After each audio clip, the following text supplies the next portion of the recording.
What's up? Welcome to the Tony Gallo Show. My name is Tony. I am here with my co-host and best friend, also known as Sahaj. Sahaj, how you doing? I'm doing well. What about yourself? I'm good, bro. I'm good. I really need to get this button fixed, honestly, so I'm not having to hold it down. It just kind of throws me off a little bit. But anyway, I got a question for you. Technical difficulties. What's up? Is it when someone asks how are you doing? Is it I'm doing well or I'm doing good? Like what's like the proper? I don't know. I say both. I say interchangeably. I think.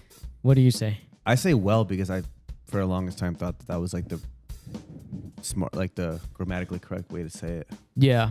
But good sounds. I'm doing good. I'm doing good. Yeah. I'm doing good. I don't think good is grammatically incorrect, but I may be wrong. Okay. Yeah. And then I feel like when I start, I'm like, hey, how you doing? And someone says like, oh, I'm doing good. And then the other person feels the need to say, oh, I'm doing well.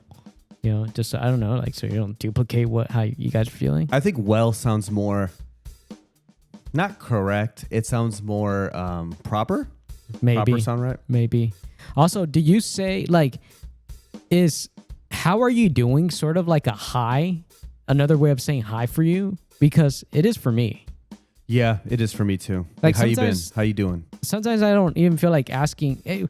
It's not that I don't care. Sometimes it's like I don't like. Obviously, like we're just passing by, and we don't have a time to get into a conversation about how you're actually doing. But I'm just saying, hey, how you doing? Like, hey, hi. Yeah, like I'm not trying to hear your whole goddamn life story. Like, if I'm being completely honest with you. I mean, if we're passing by and that's my form of saying hi, then that's a form of saying hi. And I just continue walking or going about my way so they don't think I'm here for a conversation. I mean, sometimes I do want to know how you're doing, but I know that there's a time and a place. Not right now. I don't want to know right now how you're doing. So I just say how you're doing, like, hey, how's it going? Or how's it going? As another form of saying hello. It's how are you? We can call that like a passing by phrase. Yeah. Like we're in passing. We're not having coffee at a coffee shop for you to tell me how you're actually doing. But maybe there's not the time and place. I need to get better about just saying hi instead. Just saying like straight hi. Hi. I think what I do is I just say, hey, what's up? And I just keep it moving. Or what's up? Hey, you don't actually want to know what's actually up. Well, I'll just be like the sky. Please like, comment, and subscribe to the end. This Y'all have a good one. Ciao. I love seeing when people share reels or something or on their stories. Yeah, I share everything with you. You never respond to mine, so there you go. I appreciate it. No, I mean like this show's reels, not like the random reels that you send me on Instagram. But please like, comment, and subscribe. I've got a Lift Me Up story today. I actually got one. I thought this was awesome. Here, I'm gonna play it for you. All right, pretty girl. Let me see you walk, boo. You got a surprise in front of you, girlfriend. Just walk towards my voice, boo. I'm so excited. Oh. It's a bike! Yes, boo. So, you have a new bike. A big girl bike now, boo. You think you can still ride it, girlfriend? Yes, I think so, Mom. You know what? Instead of think, I know I can ride it, Mom. Okay, boo. All right. These are the brakes. Can I hold your cane? Yes. Okay. Come on, boo. Okay. Oh, I'm sorry. I ain't mean to cut you off or nothing, okay? Oh, okay. I just want to make sure I let you know I got your cane. Okay. Well, we got to put the kickstand down first. All right. Hold on for 1 second. Okay. Ride that bike, girlfriend. Okay, Mom. You got it. Take your time, okay? Okay. Good job, boo. Thank you. You're welcome. Ain't nothing in front of you, boo. You ain't got to go fast, though. Okay. Okay? Okay. Okay, girl. Thank you. You're welcome. Keep going. I'll let you know when to stop. Keep going. Keep going. You ain't got to turn yet. You keep straight. Okay. All right, turn towards my voice. Turn towards my voice. That's right. That's right. Why you riding with me, girl? Yeah, Mom.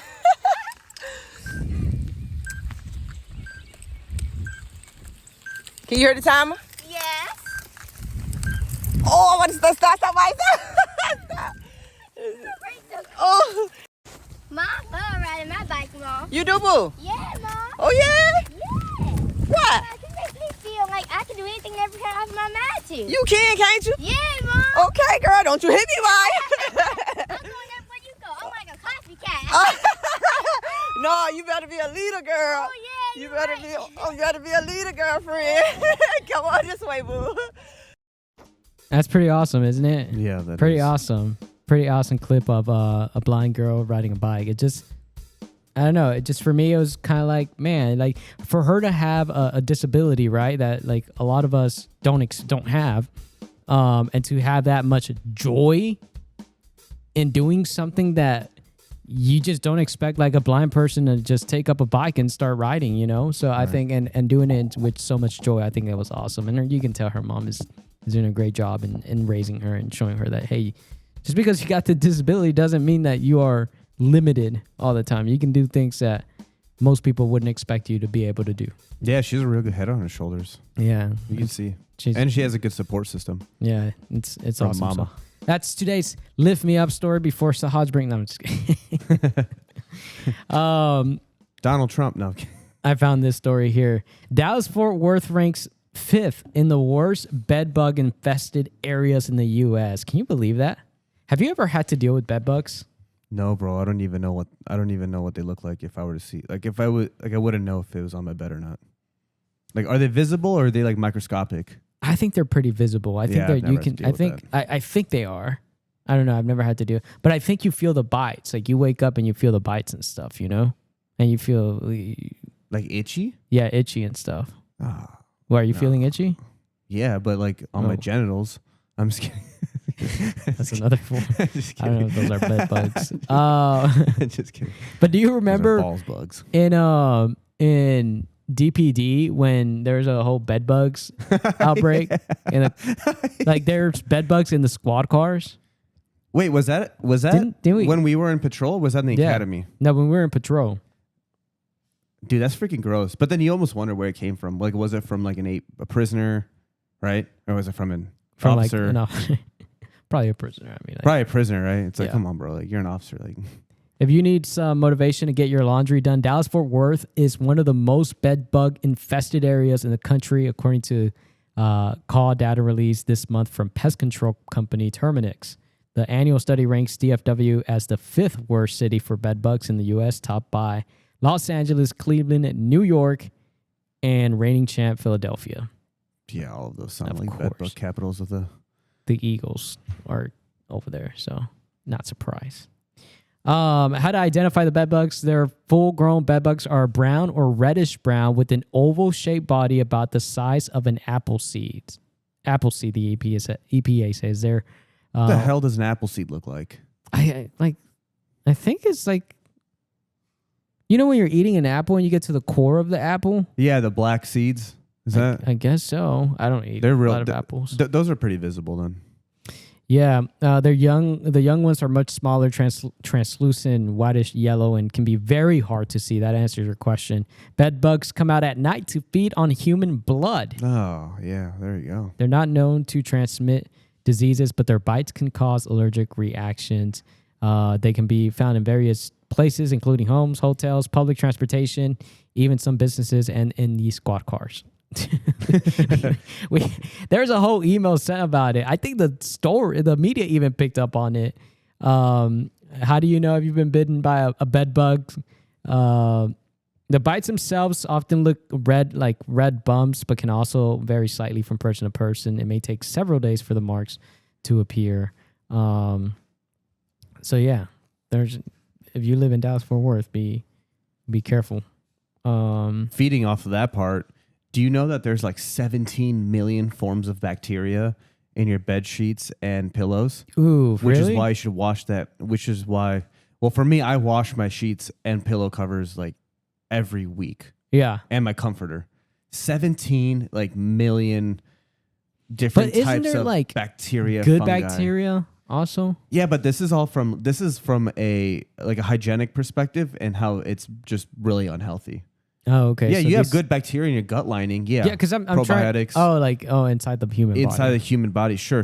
But this is, bro, like when I saw that stat, I was grateful that I laundry my stuff every week, even though it's just a pain in the Yeah, in you a do it tissue. you do your sheets every week. every week, bro. The pillow as well, every week.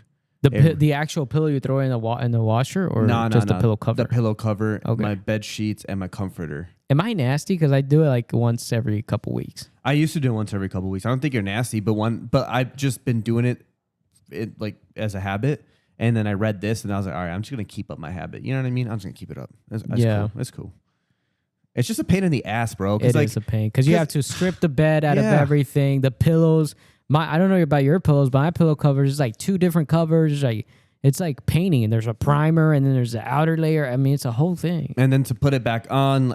Do you ever run into this struggle when you put on your bed sheets? You put on one side, then you're doing the other side pops out, and I just get so frustrated, bro. There's I know there's a way to do it, but now there's I don't know what they're called. The fitted sheets, I think is what they are. But there's like fitted sheets that come with the label and it says top or bottom, and it's not asking you whether you're top or bottom. At first, I thought that, but it's asking. I'm a power bottom, but now I'm versatile. Are you? Okay. Anyways, you want to explain to them what that means? No, we don't have to get into it. I'm wearing my Elevation Worship shirt today too, so I don't know if like it's a Sunday, so you can't make references so towards I can't be so sexual. Pervasive humor. Sorry, God doesn't want that for us, huh? Anyway, but yeah, it's you know, top and bottom. Moving on. You know what? You've forever corrupted the simple word top and the simple word bottom for me. Like it's forever corrupted. Like now my mind doesn't even go towards like the actual meaning of it. It goes towards the Urban Dictionary meaning of it. And I'm just like, oh God. Versatile. Oh, you've also corrupted versatile. Chinese company is making its employees run 2 miles every day if they want to get a bonus. Okay. Would you run more if your job gave you a bonus for it? Oh, yeah. Yes. 100%. You're like getting into cardio. You said you're in a cardio season right now. Yeah, I am. I do like 2 to 4 miles of walking, and then I'll do once or twice a week of just running. Would you run a 5K with me, or a half marathon, or a marathon? Yeah, I haven't enjoyed running that much yet for me to commit to something like that. So I don't think so. Just being honest. I'm signed up for a marathon in December. Do you think I'm going to be able to do it? Like an actual marathon? Yeah, like an actual marathon, 26.3 miles. Have you started training for it? I start hold on. next week, actually. That's when my training kicks in. My July 21st is what I have on the calendar. Yeah, you'll be fine. Yeah. Yeah, that's more than enough time. And I'm doing a program through Peloton, so it'll be running and strength training. They mix in strength training with that too. It's not just all running. I'm curious to see what the audience thinks about having to for signing up to run like a 3 or a 5K, but then having to pay for it as well. Like, is it worth? Like, explain to me. I understand if like it goes to a donation or like a good cause or whatever, but like you're paying to run. I feel like you couldn't ask me to pay to run. Like I wouldn't even. No, I'd pay to work out, to strength train, but you couldn't pay me to run. Like I can't give you $50 and be like, oh yeah, go run a 3K now. But it's like, what's the? You really have to like running to do that. Yeah. I think. Right? I mean, you get like I think most of these go towards like, I don't know, donation. Like I think YMCA. I don't even know. The honestly, donations are understandable, bro. I mean, you buy a T-shirt, but a T-shirt costs like $20, right? So you get a T-shirt for it, you get a medal, you get some snacks. But yeah, I mean, you also have to like, I guess money goes to like making sure you're closing down streets, paying for police officers to be out there, things like that. So that's true too. Yeah, I mean, I understand why you're having to pay because it's a large event and like organizing it is going to cost a lot of money for sure. Yeah. But yeah, I mean, you are paying to run, and I think it's more like paying for the experience, you know, because like the turkey trot experience is so much fun, and I mean, I enjoy it every year. So there's that. But yeah, the policy comes from Guangdong Paper, a Chinese company that wants to build a healthier workforce. Employees who log 62 miles, that's insane, each month. 62 miles each month. Isn't that insane? Is that crazy? Because how big is the bonus? Oh, you know what? It doesn't say it. 62 miles each month. Walking, running, or hiking qualify for a bonus worth 130% of 1 month's salary. Yeah, I do it. Yeah, I mean, you get like double your pay. Walk. Yeah, you can walk. A little more than double your pay. Yeah. For 62 miles, though.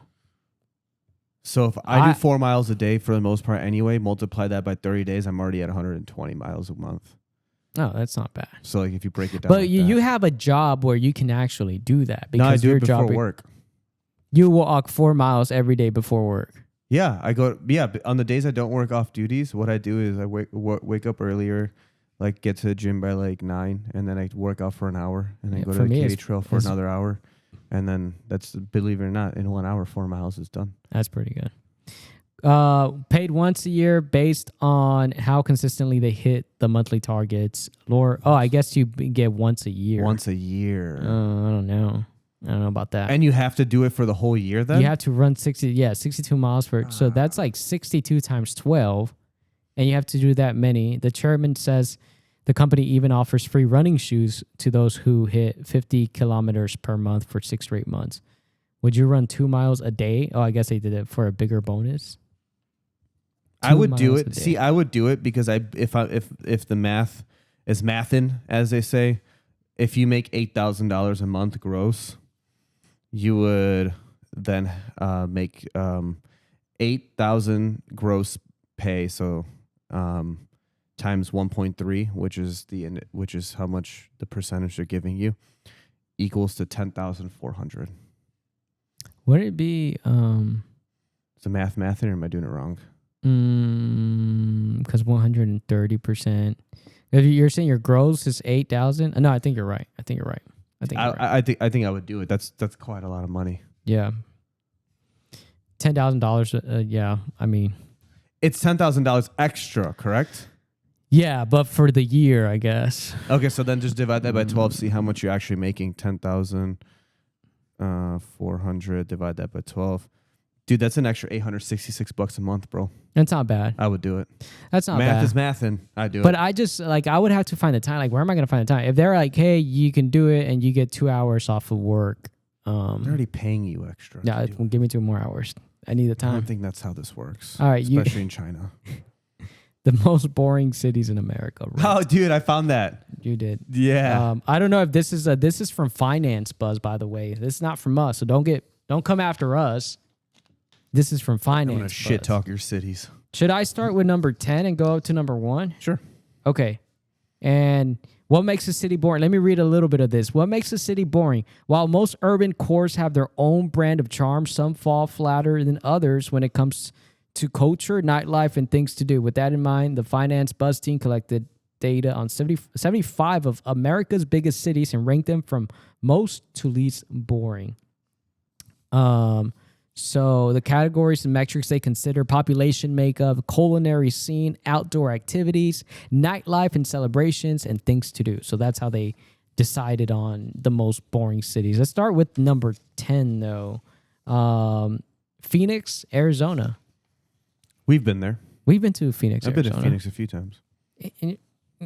Dead. Yeah, I'm not gonna lie. Like we went out there for a concert, right? It was in Phoenix. Yeah, and it was a summertime. Yeah, it was kind of dead. And then we went into a what we thought was a pool, but it wasn't a pool. Yeah, and we got kicked out. And then after the concert, we went to like a bar or whatever. It was dead. And it was like a Saturday. What was it? Thursday? I think it was a Thursday. Yeah, but you'd hope on a Thursday night. Like Dallas is pretty lively. Yeah, Dallas is freaking crazy. Yeah. Thursday. Number 9, Tallahassee, Florida. Number 9, most boring city in America. Number 8, Columbus, Ohio. That's funny because I think didn't Columbus, Ohio make that the top travel destination list last week? It may have. Number 7, Oklahoma City, Oklahoma. Number 6, San Antonio, Texas. I'm not gonna lie, I went to San Antonio, Texas when I was a kid, and it was kind of dead. Honestly, I did not enjoy it. I think the only thing they have there is a river walk, right? I've never the been. river walk, yeah. Never been. Never intend on going either. Number 5, Memphis, Tennessee. Yeah, sounds about right. And what happens in Memphis, Sahash? People die. You get shot. I can never say the city. I'm gonna mess it up. Number 4, Sioux Falls, South Dakota. Soaks. I think it's Soaks Falls. Soaks Falls. Soaks Falls, South Dakota. Huh. Okay. South Dakota. I mean, no offense to anyone in South Dakota listening to this. Number 3, Corpus Christi, Texas. Isn't that where like the nastiest beaches? Yeah, Texas doesn't have pretty beaches overall. You know. Number 2, Wichita, Kansas. And the most boring city in America, Jacksonville, Florida. Yeah. Interesting. I've been there once. 54% of all restaurants in Jacksonville are chains, tied for the 4th highest rate in the country, while the city has a 3rd lowest rate of nightclubs and 4th lowest rate of concert venues per capita of any city. So, geez, stay away from those, whoever's looking to relocate. Jacksonville, Florida. I didn't think Jacksonville would make the list. You know the most exciting? Is there? There's one of them? Most exciting list. Start from 1. San Francisco, California is at number 10. Oh, you're starting to. Okay, yeah. Yeah. So San Francisco, Salt Lake City, Utah. I've always wanted to visit Salt Lake City, Utah. It just sounds like fun, you know. Las Vegas is at number 8. Of course, that's a lot of fun. Have you been to Vegas? Yeah, a few times. Have we been to Vegas together? No, we haven't. No, we haven't. Maybe we ought to make that happen. Minneapolis, Minnesota, number 7. Number 6, Washington, D.C. I've never been. I've always wanted to go, though. I've been to Washington, D.C. Not nice, but the pockets of D.C., very nice. Number 5 in most exciting cities in America, New York, New York. Number 4, Orlando, Florida. 3, St. Louis. What? Missouri. How does that make the list? There's nothing to do there. Number 2, Miami, Florida. And number 1, the headquarters to the Weather Channel and CNN, Atlanta, Georgia. Okay, so I can see that. It's been on a boom lately, bro. Like that, like the amount of growth that Atlanta is experiencing. There's stuff I've read where their rents are just as expensive as Dallas now. Really? Yeah, we're expensive here. We're super Freaking expensive here. Yeah. And So- like we're building new buildings here in Dallas, and like a studio apartment is probably going to cost as much as a studio apartment in New York. Yeah, Like it's super insane. But I also feel like we have a really lively young population here in Dallas, and I think we do. That's why it's so attractive to live in Dallas right now. Yeah, it is. It is. Of course, we have to be careful on what because like during the day, right? It's dead. Obviously, everyone's at work and stuff like that. But like on a weekday. Yeah, but like Thursday through Sunday, yeah, it's very lively. It's very lively. It's very yeah. lively. Yeah. Like I can't like even like the trails are packed. Well, the trail it was packed, and then yeah, you're right. A lot of companies relocating here or building here and moving their headquarters here. A lot of younger people thus having to relocate. Also, do you think? Because I always think about this. Do you think Dallas is just going to be like? Because I remember like for a while I felt like Chicago was very trendy. You know. Yes, like Chicago was trendy. Yeah, I don't know if it's as trendy now, but do you think like Dallas is kind of like it has its peak and then it's kind of like it's off to the next city? No, I don't think so. I think we're just getting started. We're just getting started. And I say that to say I've never thought of Dallas as something that's trendy. Chicago, yeah. New York, yeah. ATL, yeah. Nashville, yeah. Trendy for sure. Those are like when you think of those cities, you think of trendy. Like they're in their prime right now. Yeah. Like at least Nashville, I believe, is in its prime right now. Atlanta's in its prime right now. New York's always been New York. Chicago's on a decline. But anyways, I think Dallas, bro, like for real, because of all the headquarters moving here and to DFW in particular, I think this is just the start of like this mass influx of population growth. I think there's something that I heard, I don't know where, but they said in the next 10 years, Dallas is projected to be the 4th largest city in the United States. Where are we at now? I don't even 9. know. Okay.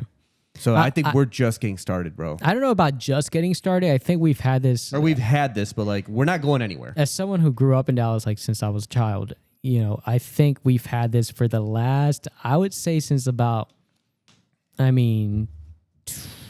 feel like we saw a really big boom in Dallas, like in the mid 10s. 15, 16, you know? Are you sure that? Because when I moved here in 2017, yeah, I did see a lot of young I think people, that's kind of when it was at the beginning stages. Right now, I think we're like kind of reaching our peak. Now, I don't know if Dallas is here to stay, you know, or if we're going to like kind of become a peak and then like become a city. You know, I really don't know. I think we're going to always Dallas is a great city. You know? I think the name city of Dallas is going to be here for a while, and as long as crime stays down and And statistically speaking, it is down. So yeah, and we continue to build and just we just gotta do something about like infrastructure and infrastructure, like roadway infrastructure, because with all the continued growth, it's a disaster. Like, you mean like potholes and stuff?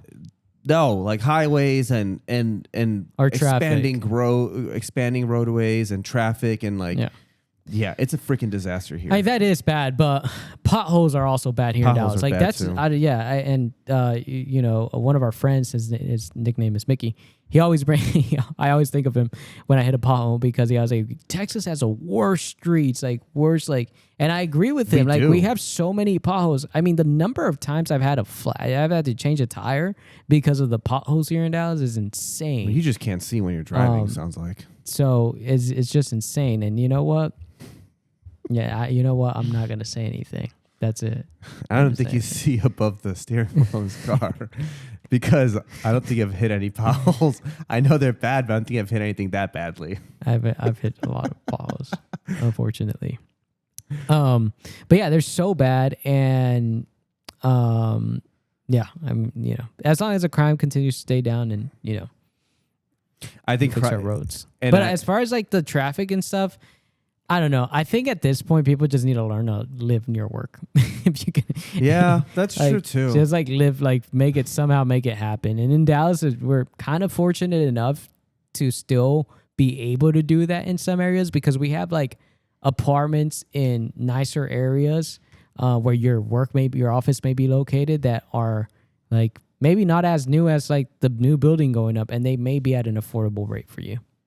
I think that's the key argument right there is affordability. Affordability where you work, yeah. And DFW on the affordability scale is becoming more affordable. I think rents in Austin and Dallas have come down a little bit, but dude, like, all right, they stabilized. Or at least, let's think about it. Like, we want to live next to work, but we also don't want to live in an area that is possibly crime ridden either. So, right. Like, I don't think $1,400 or $1,500 in Dallas for a 1-bedroom is long. Those days are gone. My first those days are definitely bro. When gone. I moved here in 2017, I had a 1-bedroom, one bathroom. Sorry, my rent was $1,050. $1,050. $1,050. Yeah. And after I renewed, it went up to like $1,100 or whatever, $50, right? Yeah. Yeah, those days are gone. Like, I'm pretty sure that apartment now is probably like $1,700-$1,800. Yeah, I got a new crazy.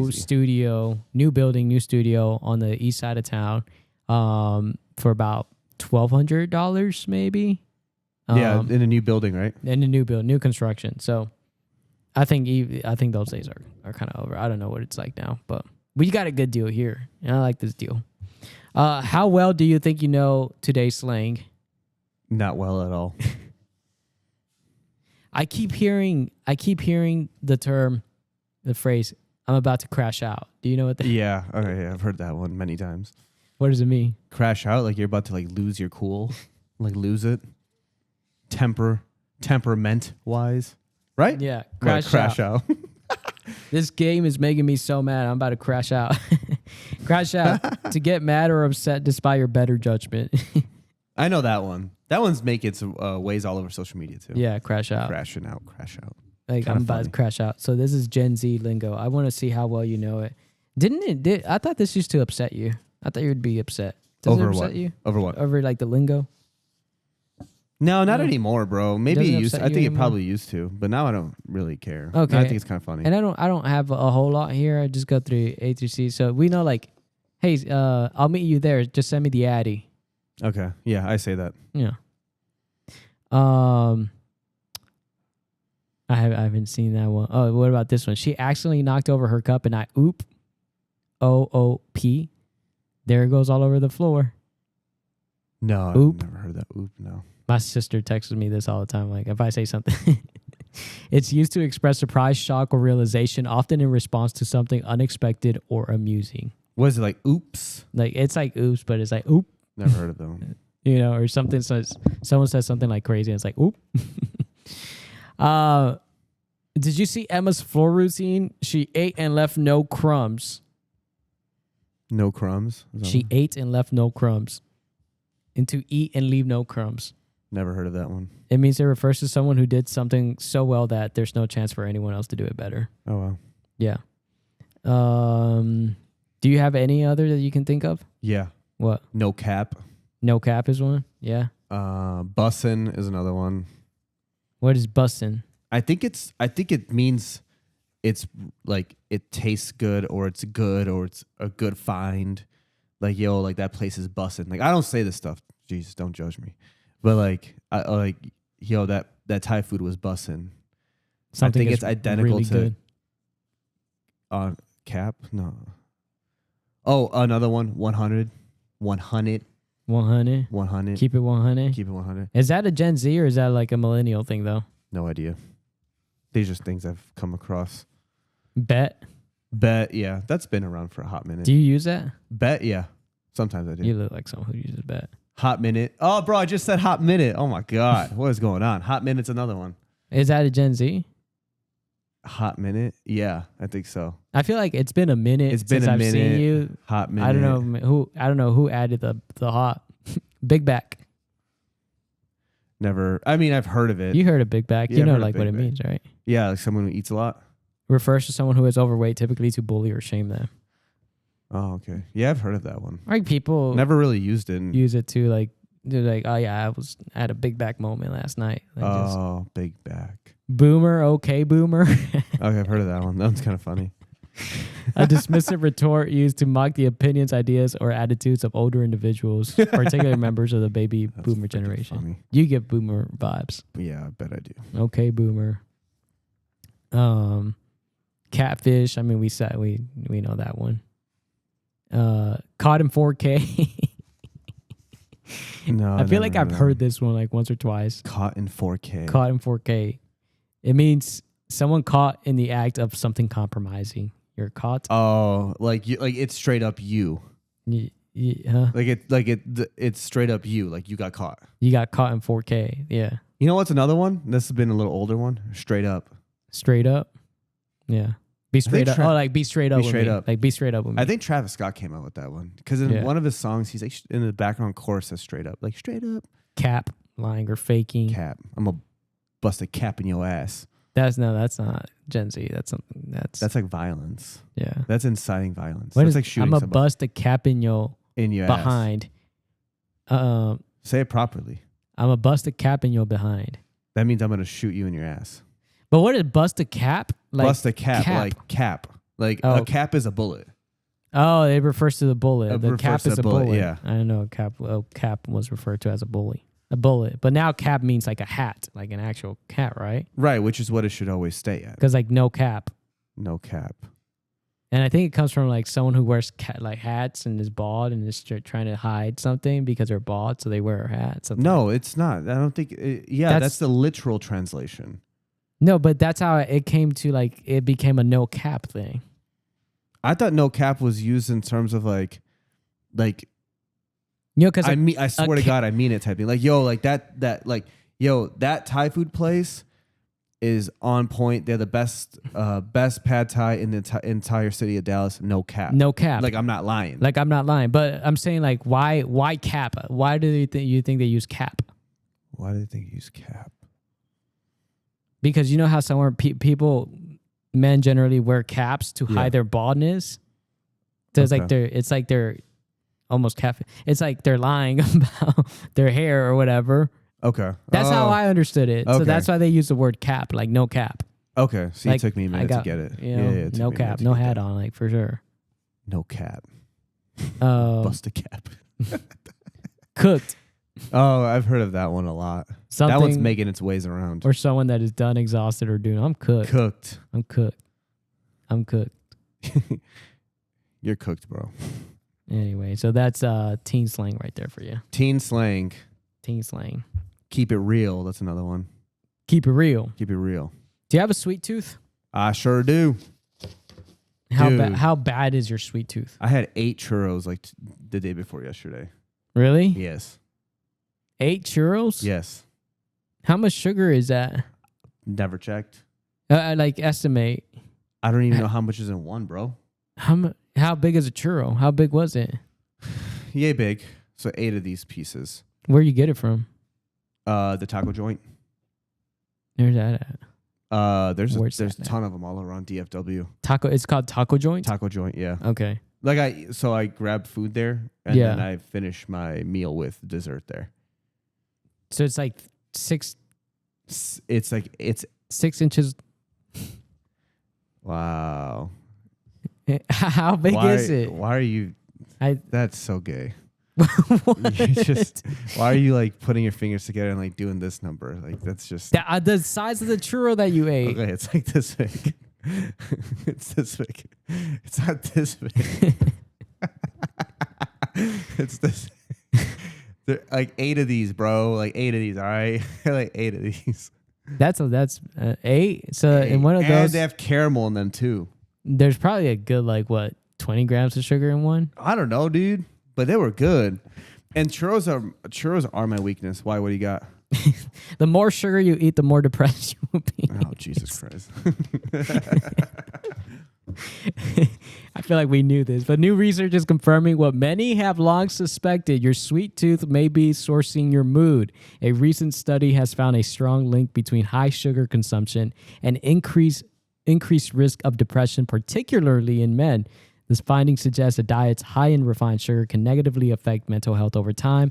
Scientists believe the biological connection stems from the way sugar impacts inflammation, brain function, and hormone regulation. While a sugar rush may offer a temporary high, consistent intake can lead to a crash that influences mood stability, sleep quality, and cognitive function. Researchers emphasize that reducing sugar is one of the simplest ways to support mental health. I mean, it's true though, right? Yeah, that's definitely true. Because I was being a big back and crashed out. I was being a big back and had like a Ben and Jerry's ice cream, a pint of ice cream over the last couple of days. I split into 2 parts. Like it was 1,200 calories. I don't know. It's probably like 80 grams of sugar in that entire thing, or more. I don't know. But like it feels good in the moment. But then I wake up the next day and I feel like crap, dude. Yeah, I feel crap after I'm done consuming it. After the high of the feel good taste buds are gone and you finished your meal, I feel like crap after because then I always wonder like, what the heck did I just do? I just voided today's workout.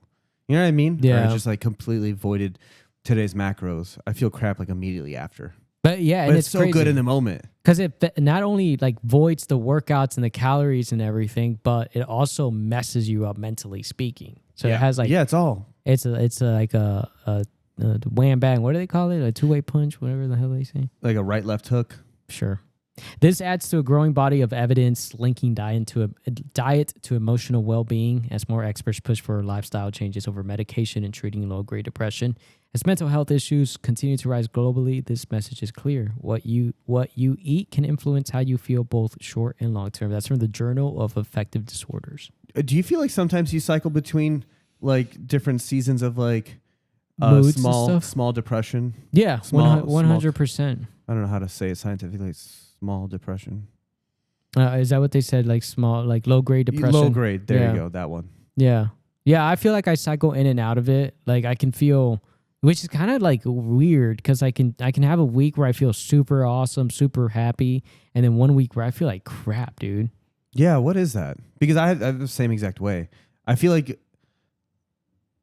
when I'm doing something purposeful and I'm presently there, I'm good. But then if I'm doing something monotonous, tedious, and I'm not present, then I feel I'm kind of like meh about it. Yeah. But then I think for me, the weather plays a big role in it. And so like when it's sunshine, I'm like I'm like in a good mood when it's sunshine. But when it's like cloudy, rainy, cold or something like that, I notice that I'm more easily irritable. Like I don't want to get out of bed. The things that I truly like doing, like going to the gym, going to the trail, became harder for me to do. I sometimes don't even want to do them. So Yeah. the seasonal depression thing for me is real, big time real. For I love me, here, Dallas. something that's, I mean, like I know these things help me if I'm consistent, not overeating, not consuming alcohol, and for some reason, like something I've been doing just the last couple of days is creating an agenda for myself for the next day. I hate routine. So I like creating an agenda at the end of the day for the next day, just kind of like hitting big points that I kind of want to get done. and smaller tasks like underneath the big points if I think of them. That kind of helps me with the overwhelming feeling of, worry. Okay. Which I used to be a lot. You know what? There's something to that because when I used to use my planner and I used to use it pretty effectively and not wing it, I noticed that I was much more present in what I'm doing. Right. And I was very much so oriented towards that task. Not just, oh, yeah, whatever, I'll do it tomorrow. Oh, yeah, it's okay, whatever. And then the depression takes over and you're just kind of like, oh, I don't want to do it anymore. But yeah, that's a great point. No, like the agenda Organization's stuff big. has helped me in the last couple of days at least. And I've tried it before, but sometimes it can be like overwhelming or you can feel like, I didn't hit most of my stuff and then you feel bad about yourself. So I just try to like make sure I give myself plenty of time to get things done. So Yeah. Bet. But this is another kind of link to all that. What do you, would you say you worry a lot? Yeah, I'm a chronic overthinker. Yeah, I think we've talked about it. I'm actually reading a book right now that says... What have you learned so far from that book? Literally what you're about to state. No, for real. Dead ass. That's another one. What's the book title, by the way? It's in my backpack, bro. I don't know what it is. But anyways, what I've learned so far from the book about overthinking, I've learned that overthinking is a choice. I've learned that a thought is a noun. Thinking is a verb.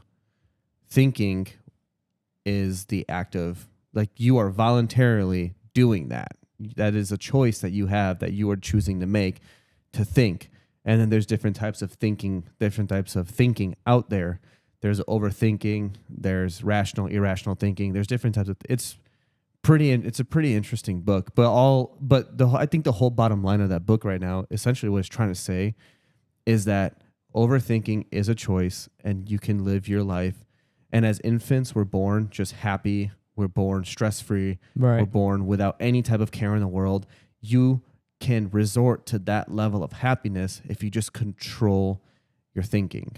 And I think the whole point of the book is how do you get there? You know what I mean? So I think that's another good reason I think of why the last couple of days have been a little better for me, because I've been kind of I create an agenda. I'm controlling my day a lot more.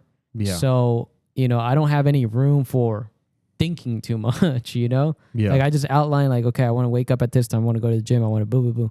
I want to podcast. I want to edit the podcast. Like just big things that I want to get done.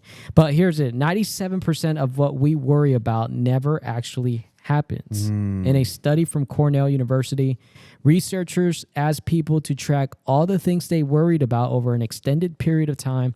They wanted to know, how often do our fears actually come true? Wow. And here's what they found. 85% of the things people worried about never happened at all. Mm-hmm. Of the remaining 15%, 79% of people said the outcome was better than expected or that they learned something valuable from it. So like 85% of things never even happened. And then the 15% things that did happen, like in our minds, I think we go to worst possible case scenario, and it wasn't as bad as the scenario we painted in our heads, it seems like. In total, that means out of 100 worries, only 3 were worth the anxiety. In other words, 97% of the time we are worrying for nothing.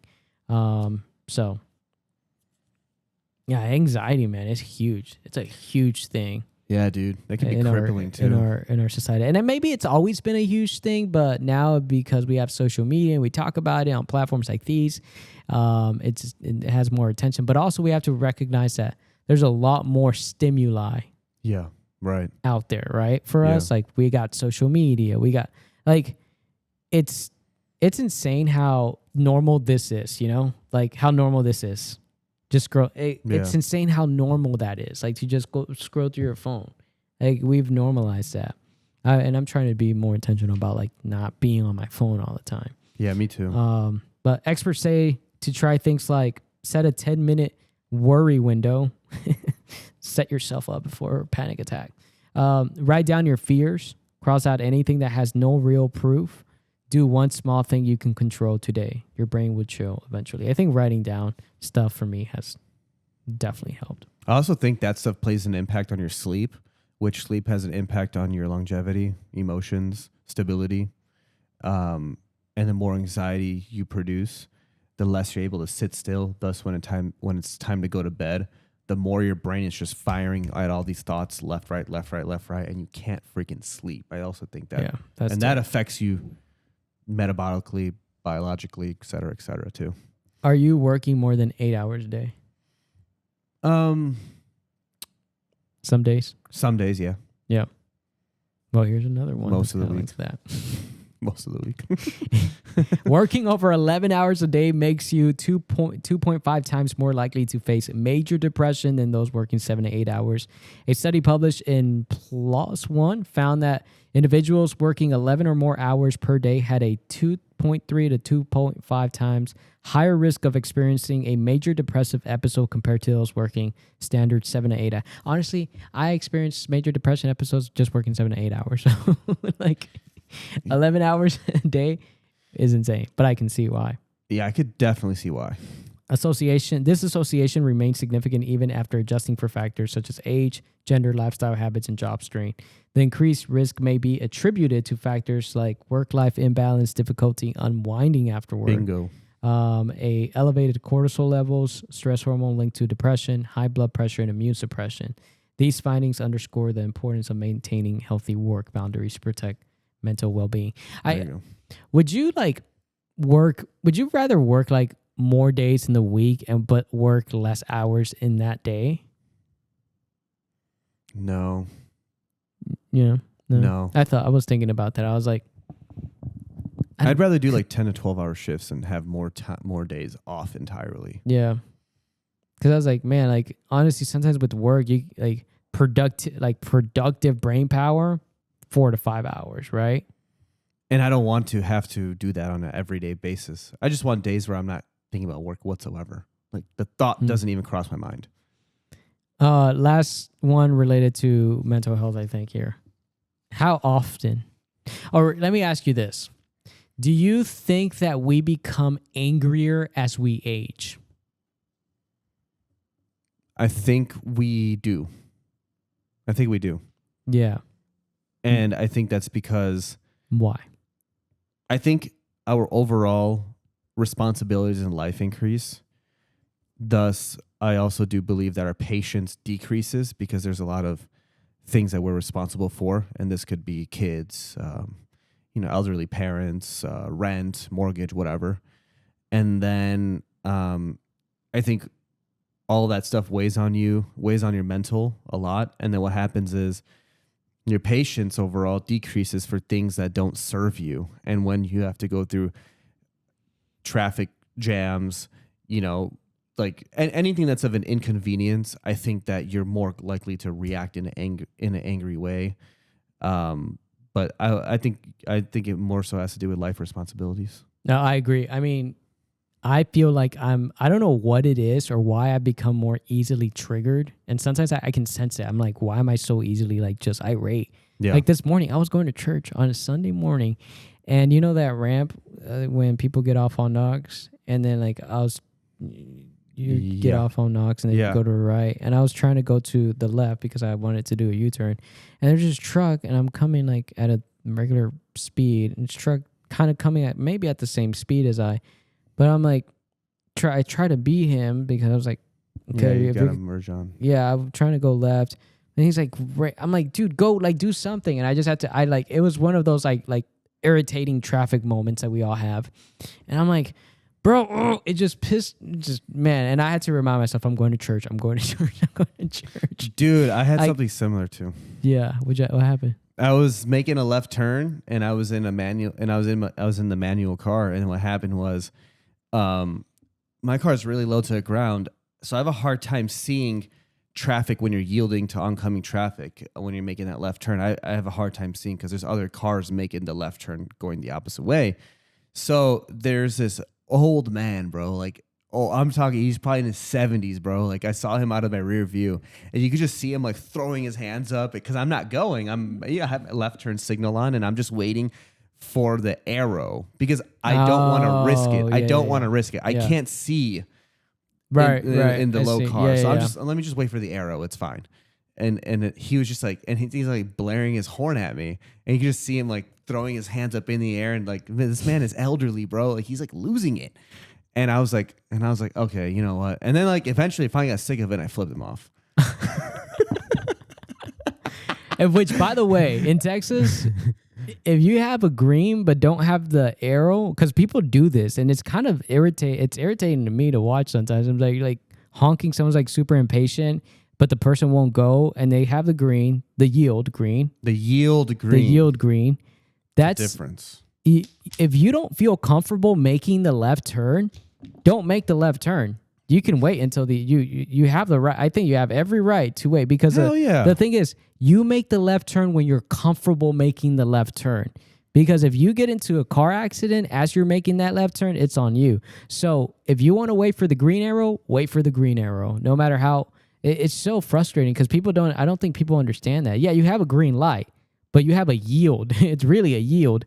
And you have to yield onto oncoming traffic. And in your case, if you can't see oncoming traffic, maybe waiting. 3 people behind you can see that you're clear, but you can't really see, especially that the lane closest to you. Yeah, I can't running see it. in the opposite direction. Then you wait until you get the arrow. It's a Midwest thing, bro. It's a Midwest thing. It's an East Coast thing. I think it's everybody except for the South. Someone complained to me. It's like someone complained to me and was like, how come people in Texas don't inch all the way up and then make that left turn as you're yielding? And I told the guy, I was like, why am I going to inch halfway up to make a left turn? Now, if the light turns yellow or red and I can't make that turn, I'm stuck in no man's land right in the middle of the road. And I'm just like, what do you guys not understand about just waiting your turn when you make the left turn? You know, a left turn is the most dangerous turn you can make. Yeah, it is. First and foremost. Like you said, secondly, you're at fault if you get into an accident. Thirdly, like, what's the rush, dude? Like, come on, bro. Like, it's okay. Like, we're all gonna make it at the end of the day. It's just, some slower than others. Yeah. But the left turn thing here in Texas, it's a lot of out of state people who just like, the thing where they have the green light, the yield, and they creep up. They get in the middle of the intersection, basically. Which, by the way, I think that's a violation of the Texas Transportation Code. Yeah, I don't think you could do that. But yeah, I don't do that. I just kind of wait. When I was a police officer, I'm pretty sure I remember learning that was like, you can't be in the middle of the intersection. Yeah, and I know in the Midwest, it's like very, it's actually you should do it. Like, it's a thing there. Yeah. Interesting. Payasos. No, but I mean, I have found myself that I'm getting easily triggered in traffic moments too. And in my example earlier, I'm like, I don't care if you want to like beat me, go ahead and beat me. If you're gonna go slow, go ahead and slow. But don't do this whole I'm gonna go slow, and then when I see you speeding up, I'm gonna speed go. Up yeah, too. That aggravates me. Me. You know when I do that though? You know when I do that? I'm not gonna lie. I do that when I see a driver driving like a jerk off. Yeah. And he's like trying to like weasel in and out of traffic, like do that whole thing where he's like just driving like completely like disregarding for like everybody else.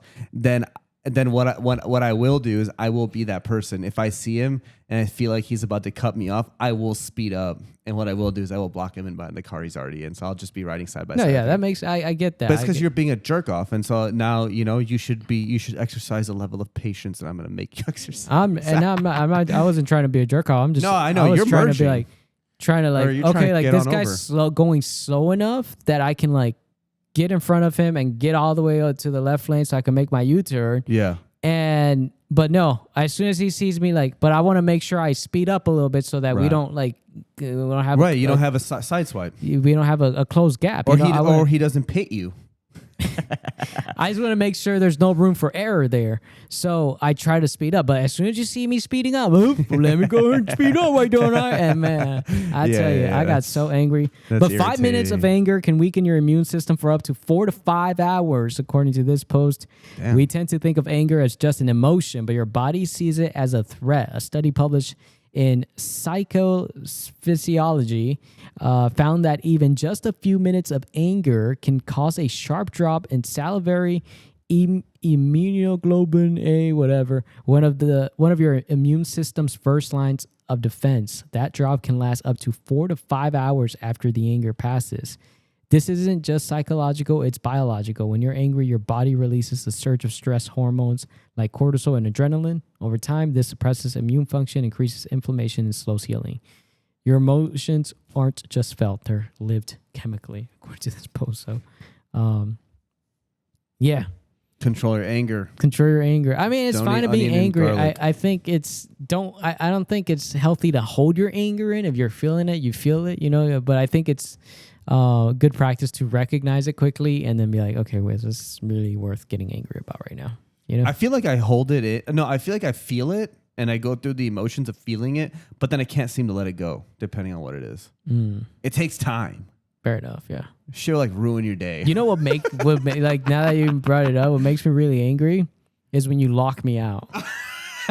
Oh my God, I never did it again. That's my bad. I get so frustrated at him locking me out, and I get even more frustrated when I warn him, don't lock me out, and then he locks me out. It happened again this week. Yeah. Like just a few days ago. I don't understand it. Like I don't understand it either, honestly. He locks a deadbolt and doesn't lock the one that's not he doesn't know what which one the deadbolt is. And it's like, we've lived here for years now and you still don't know. And I even told you, don't lock the top one, and you lock the top. I don't know. I'm angry right now. My immune system right now is going down. I don't know what the deadbolt is. I gotta learn that. And apparently you got to learn how to turn on the dryer too. Now I'm just, oh my God. Now I'm just, I forgot to turn on the dryer 3 times. Like that's how not present I was in whatever I was doing. I looked at the dryer today and there was clothes in there that I forgot to turn the dryer on 2 times before. So now they're all dewy. So I have to rewash them. I was like, oh God. I was like, I remember texting you. I was like, bro, that's the 3rd time I forgot to turn the dryer on. And it's mental fog. I don't know if it's that. Maybe you think it's depression. Distracted. I think like depression's you're working probably over 11 hours. Yeah, but I also I think I do have bouts of depression that I go through that prevents me from staying present, I guess. All right, let's end with this. Let's end. How do you feel about the Fast and Furious franchise? Yeah, it's just annoying. I think it was cool for the first 2 or 3. Well, they're coming out with their final one. The final Fast and Furious movie. Vin Diesel confirmed that Brian O'Connor will appear in the last Fast and Furious movie, saying the story wouldn't feel complete without him. The team will use CGI. I guess that's computer-generated imagery. I honestly don't know if that stands for that. I think it is. But, it sounded cool. And or old footage, possibly with the help from Paul's brothers, just like they did in Furious 7. He was in Furious 7? I didn't know that. I didn't know Brian that O'Connor? either. I didn't know that. I don't think I've even got that far into the series. The final film is expected to drop in 2026. Will you watch the final film since the final one? Yeah, I probably will. I think I would too, since the final one. And here are the most anticipated movies of 2026, since we're on the topic. 28 years later, The Bone Temple. Have you watched the 28? No, Never heard of it. I think there's one out right now, 28 years later. I guess it's the second one. That comes out January 2026. Project Hail Mary. Have you read this book? It's a book, apparently, and a lot of people have read it, and they say it's a good book, so I'm going to read it.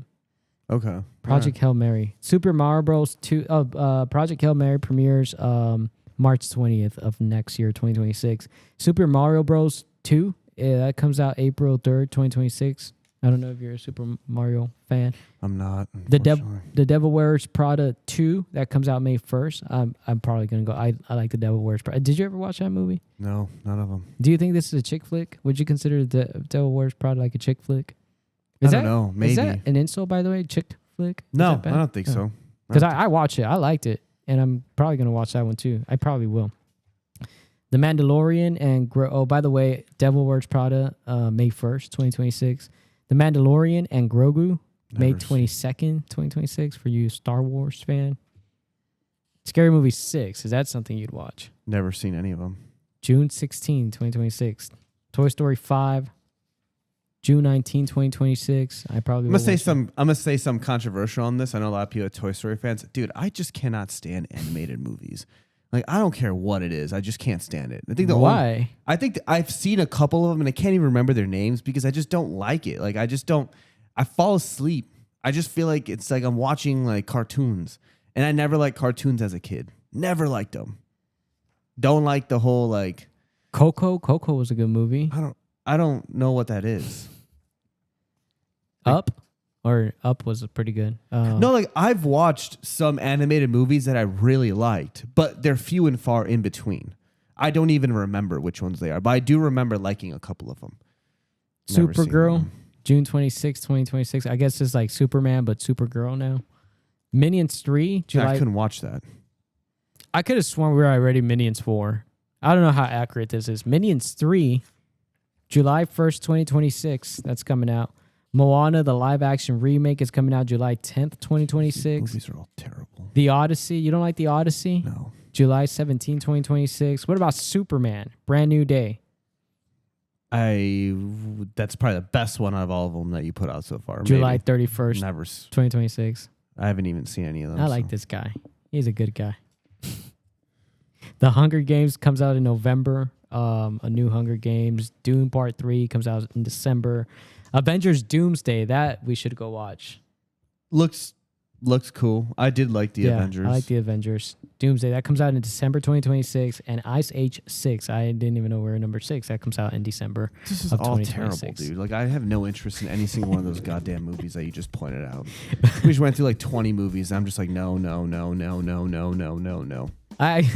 Fast and the Furious, sadly, piqued my interest. That didn't even make the most anticipated list. I know, and I haven't even seen the last like 5. Whatever. No, that's a me problem entirely. There's a few that I'm like I'd go watch, and Hail Mary I'd probably go watch it after I read the book. It's like a sci-fi book or whatever. So Okay. I hear it's good. I don't know, but I like violent movies. Yeah, you do like a lot of guns, like war, blood, like that type of stuff. And I realize that's not like there's only so many of those movies you could make before the storylines always get repetitive. So I get it. It's not widespread, but when it comes out, I do like to watch them. All right. Well, thanks for joining us. Don't forget to share, like, comment, subscribe. We appreciate you tuning in to this podcast. And thanks for being here, Sahaj. So I'll see you next time. You're out of town next weekend, and I am going to a concert or something. Yeah, I'm going to go see my girlfriend next weekend, so I'll be out of town, but we'll be back in 2 weeks. Hey, did I skip something?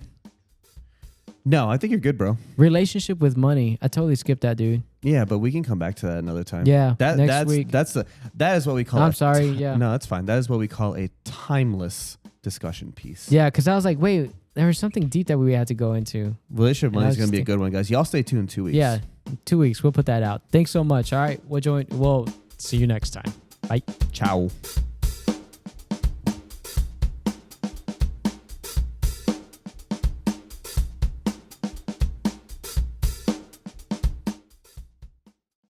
A podcast unlike any other. You're listening to The Tony Gallo Show.